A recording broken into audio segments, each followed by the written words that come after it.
The Amazon, a lush green cathedral.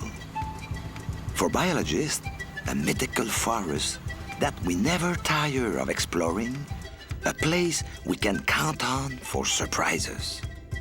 And of course, for an entomologist like me, it's a veritable gold mine. There are probably 1 million species of insects here, maybe even more. So you see, I still have a lot of work to do. And the secret of all this abundance? The tree. In a single tree in this forest, we can find hundreds of thousands of arthropods, representing over 1,000 different species. How can so many creatures live in a tree? Well, that's what I'm going to show you today. The little world of a tree. The life in a single tree.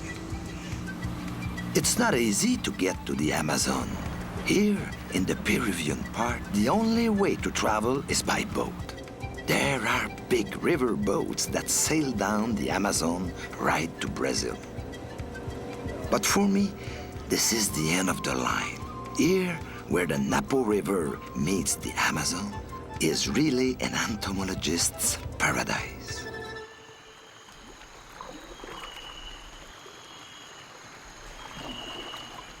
This region holds the world record for the variety of trees. In 1 acre of forest, a botanist found over 300 species, almost half the number found in the entire United States.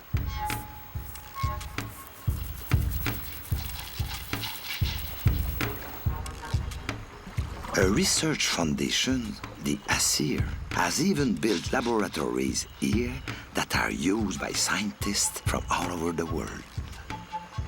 This will make my job easier. I'm sure I can find someone here to guide me to the tree I'm looking for. One of the giants of the forest.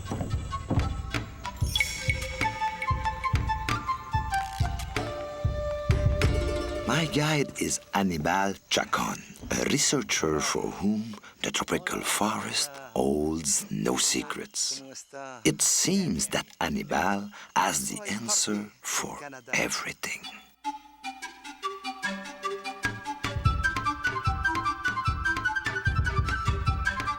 Well, we'll see about that.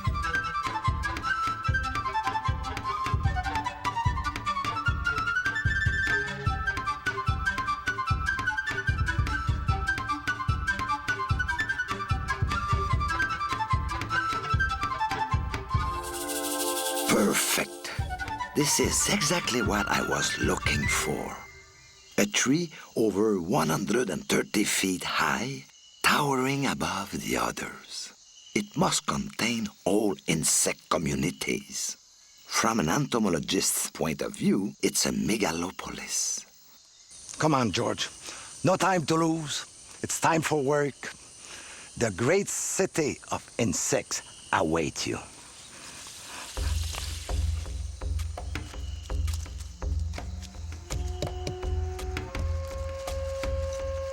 Let's start at the bottom, which is, after all, the most accessible. This is the inner city of our great megalopolis, a neighborhood where the sun hardly ever shines. Arthropods live here in an atmosphere where the humidity is close to 100% all the time because of the thick vegetation.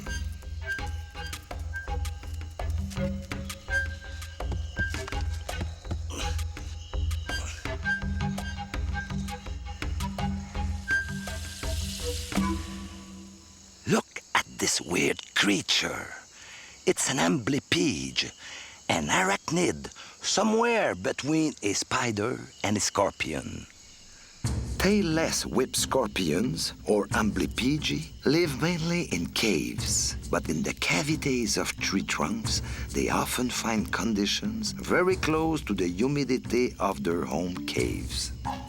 They rest during the day, sneaking out at nightfall to scour the lower regions of our tree city. Even at the foot of the tree, these predators are in no danger of starving. Under the litter, another world of insects is busy 24 hours a day. And what do we find under all the great cities of the world? The sewers, of course. And here's one of the most spectacular sewers employees, the magnificent Blaberus giganteus. A few of those, and everything gets clean right away. This beetle, which can grow up to 3 inches in length, feeds on excrement and decomposing organisms. It is only one member of the huge community of garbage eaters that live at the base of trees, such as millipedes, termites, ants, springtails, and sawbugs. Their job is to break the constant shower of leaves, wood, flowers, and dead insects falling from the branches into humus that nourishes the tree.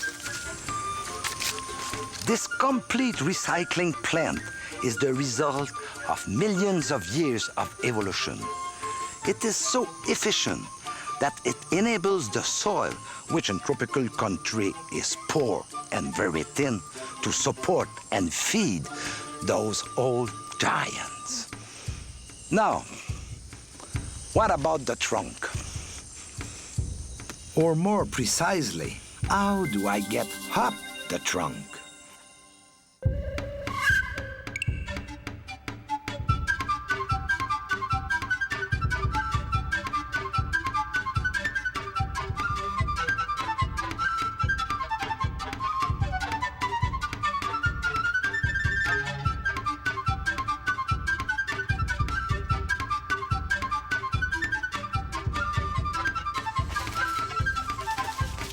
Here we are now, in the no man's land of the great city.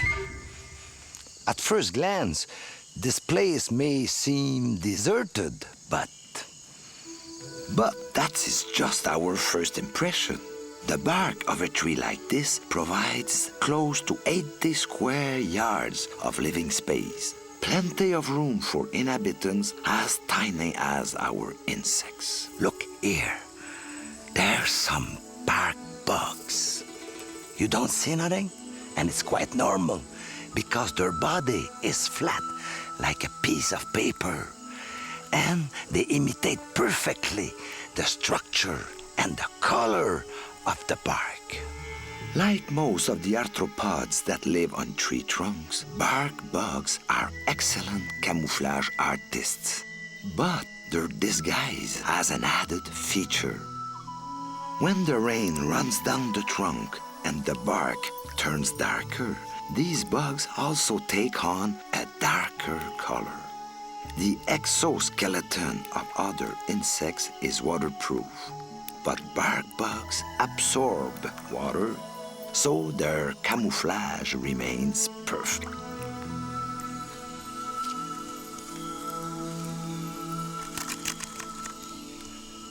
As you can imagine, the tree trunk bursting with sap is a strategic attraction for many insects. So this is where we can make some wonderful discoveries. Harlequin. This is not a standard longhorn. This beetle is like the public transportation of our great city. What you may call a coleobus or a beetle bus.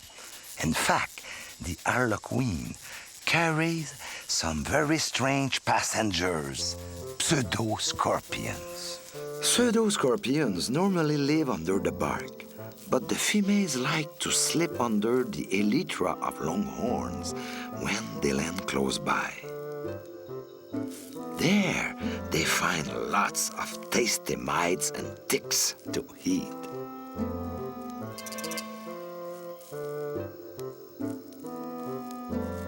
But what they really appreciate is the chance to see the world. Comfortably strapped in with silken threads, they just wait for takeoff.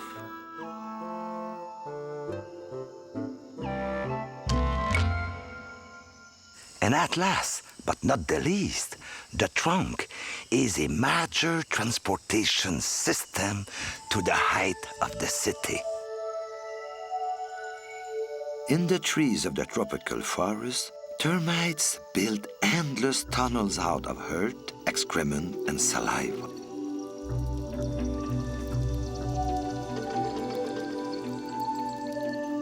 This tunnel network connects their hunting areas, which are usually underground, to their great cities in the heights of the trees.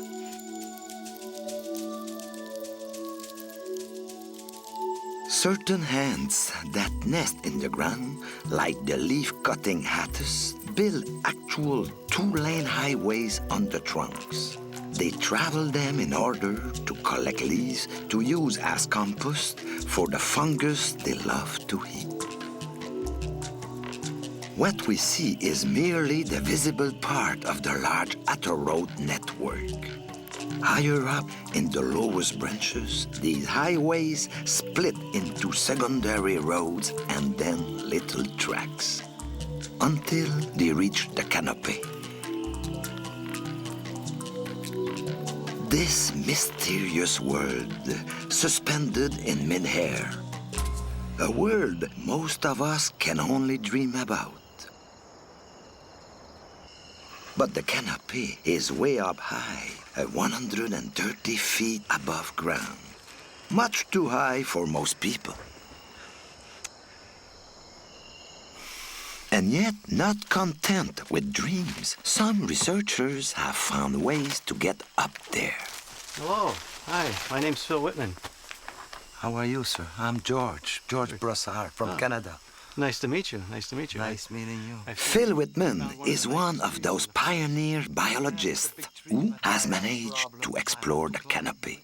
Well, may I borrow it for a second? I think I can help. He uses highly specialized mountaineering techniques to climb these trees. It's the fastest way to get there. But it means he has to be in good shape. Yes. Now, watch this. Once the rope is secured, it will take Phil about 15 minutes to reach the canopy, more than 100 feet off the ground. It's like scaling a 10-story building. I'm not nearly in as good shape as Phil Whitman. If I really want to collect insects from the canopy, I better find another way up. Back to Hannibal.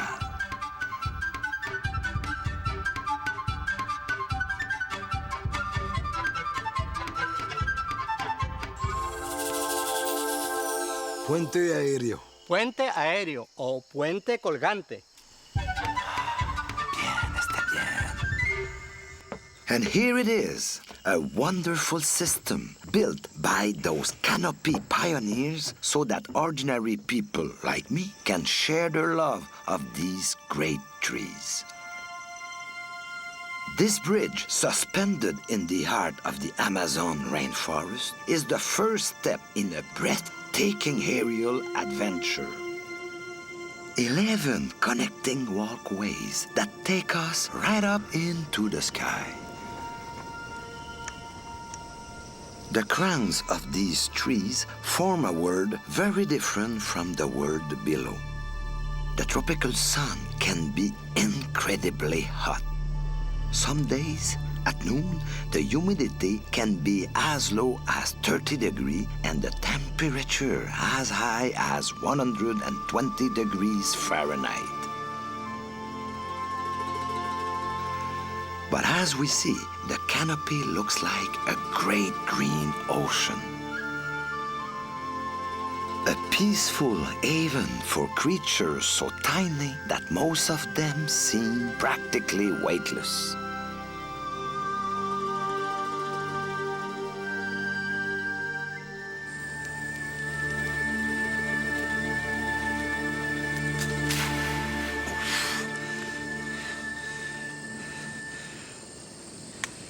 My first insect of the canopy.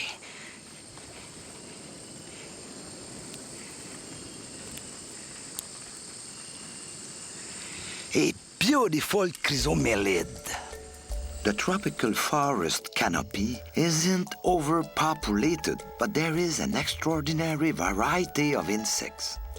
We might find close to 1,200 species of beetles in a single tree in Panama, which is about 1/6 of all the beetles ever identified in a country as big as Canada.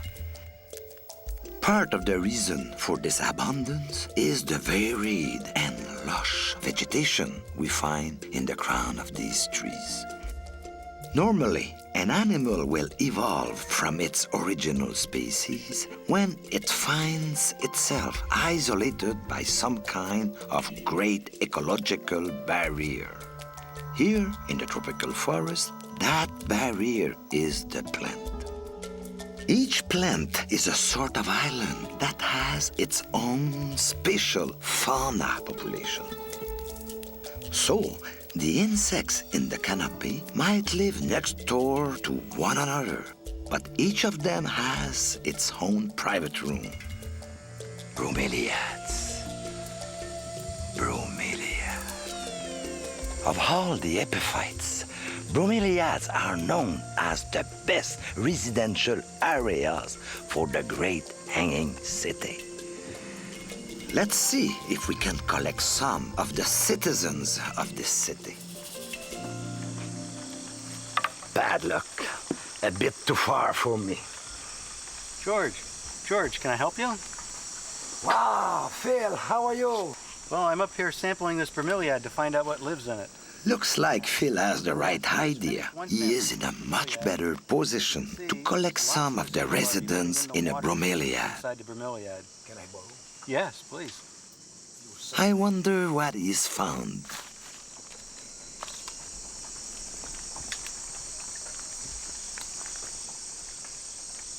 Yes, you're right. Larvae of mosquitoes. You're right. Phil Whitman specializes in bromeliads. These tough plants live on the branches of trees and extract their food from the air or from rainwater. They form marvelous hanging gardens in the Amazon forest and fascinate many entomologists because bromeliads form their own special microhabitat. Hard and spiny, they provide shelter for many of the tiny inhabitants of the canopy.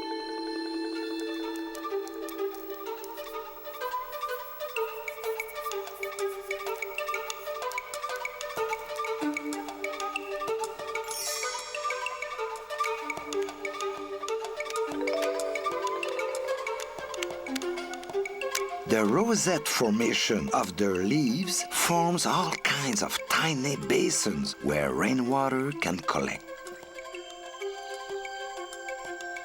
The biggest bromeliads can contain up to 8 quarts of water, so these treetops gardens are actually little swamps. This means the fauna that lived here are mainly aquatic. For example, we find different kinds of larvae, mosquitoes, flies, and gnats. Of course, these microfauna also attract predators, the most formidable of which is the dragonfly larvae.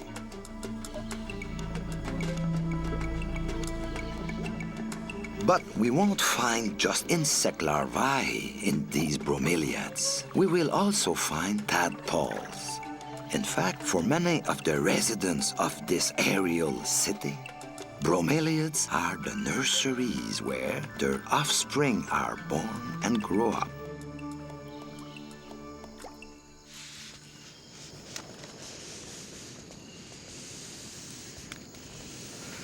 Take a close look at this strange little pile of leaves.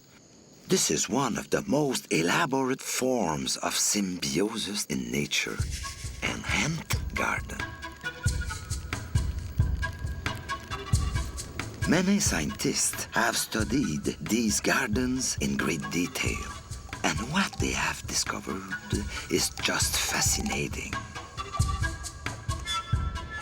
The brown ball holding up this structure was built by the ants themselves, using chewed plant fiber and humus.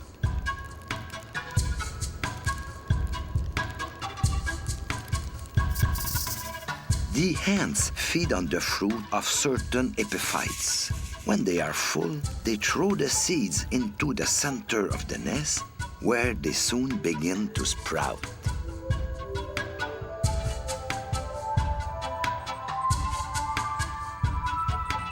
Once they mature, these plants in turn provide the fruit the ants need to survive. In exchange, they receive total protection. The ants will systematically attack anything that comes near their garden. They are so aggressive, they can even frighten off the most dedicated entomologists.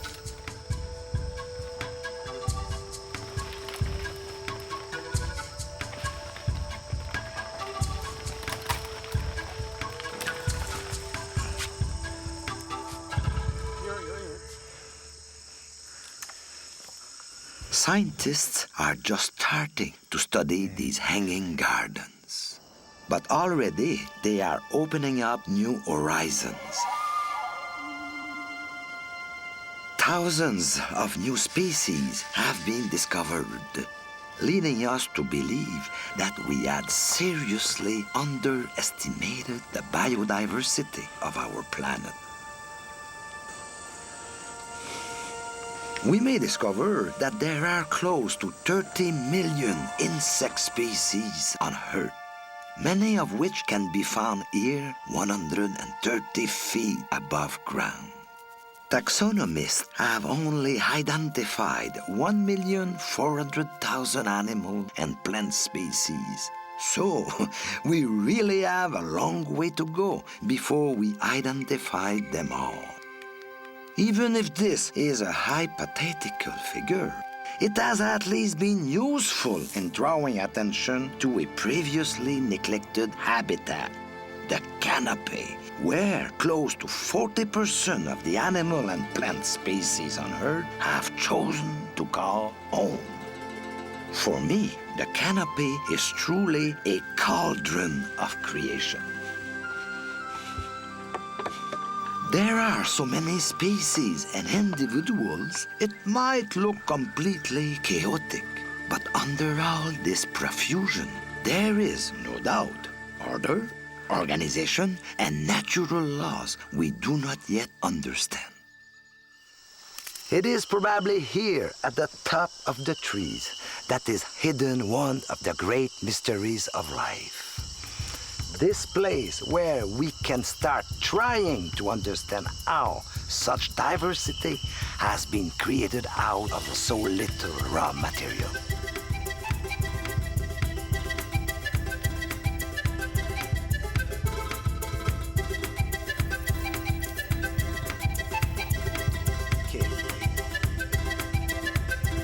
Sí, amigo Jorge.